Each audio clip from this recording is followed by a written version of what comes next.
got a biology degree and then a master's in astronomy. Hello. Whoa. How did you go from that kind of a discipline, if you will, and tell us about what you were doing? I was always very good at math and science, and I followed that track. Now, my mother, who passed in 1986, she was into some woo-woo. And so she read books about aliens and UFOs and psychic powers and paranormal things. But she passed when I was so young, I don't really know if she would have ever developed into a psychic, but I think she probably would have. Um, so she passed, I followed the science track. And about 6 years ago, maybe 7 years now, about 6 or 7 years ago, I was working for a Humans to Mars organization, which I still am now. And I was a science teacher and an adjunct professor of astronomy at several different, colleges in different areas. And I was just going on with my life thinking, "Here, I'm just science and Mars and everything's great and everything's wonderful."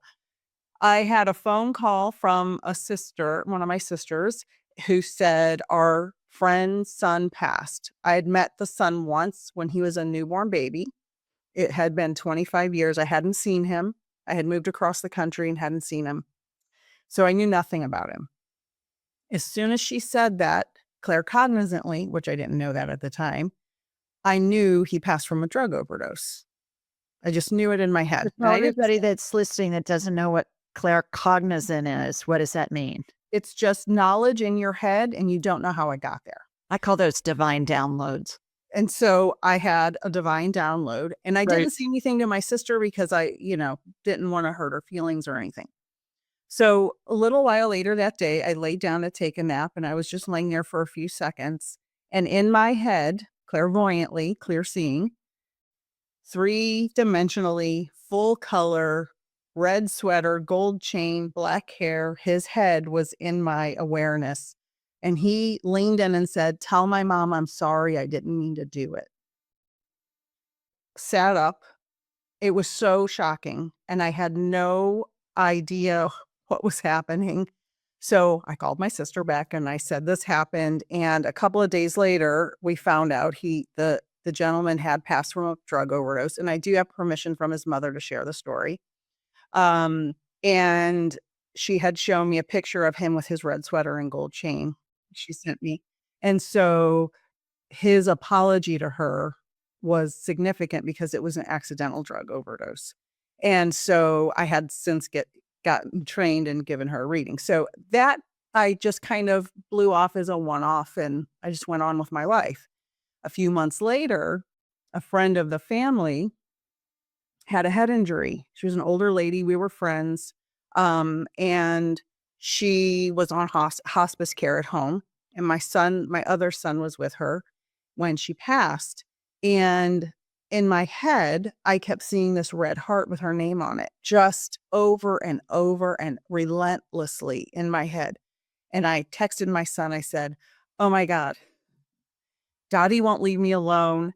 She keeps putting this red heart in my head and I can't stop. She just won't stop. She won't let up."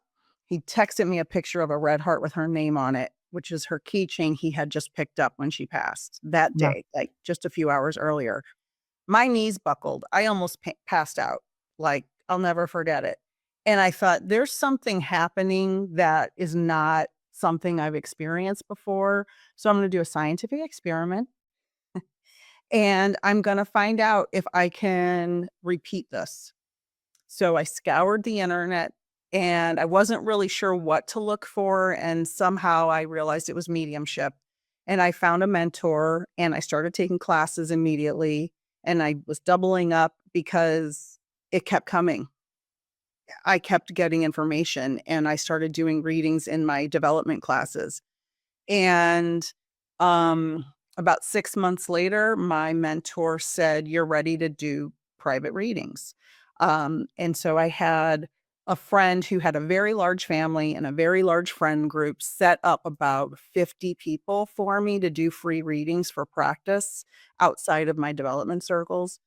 And they went very well. And then my mentor gave me the go ahead to go ahead and start my own, private paid readings. And I've been doing it ever since. It has changed my life in every way. It has changed my outlook on every single thing. It has made my life so much better in so many ways.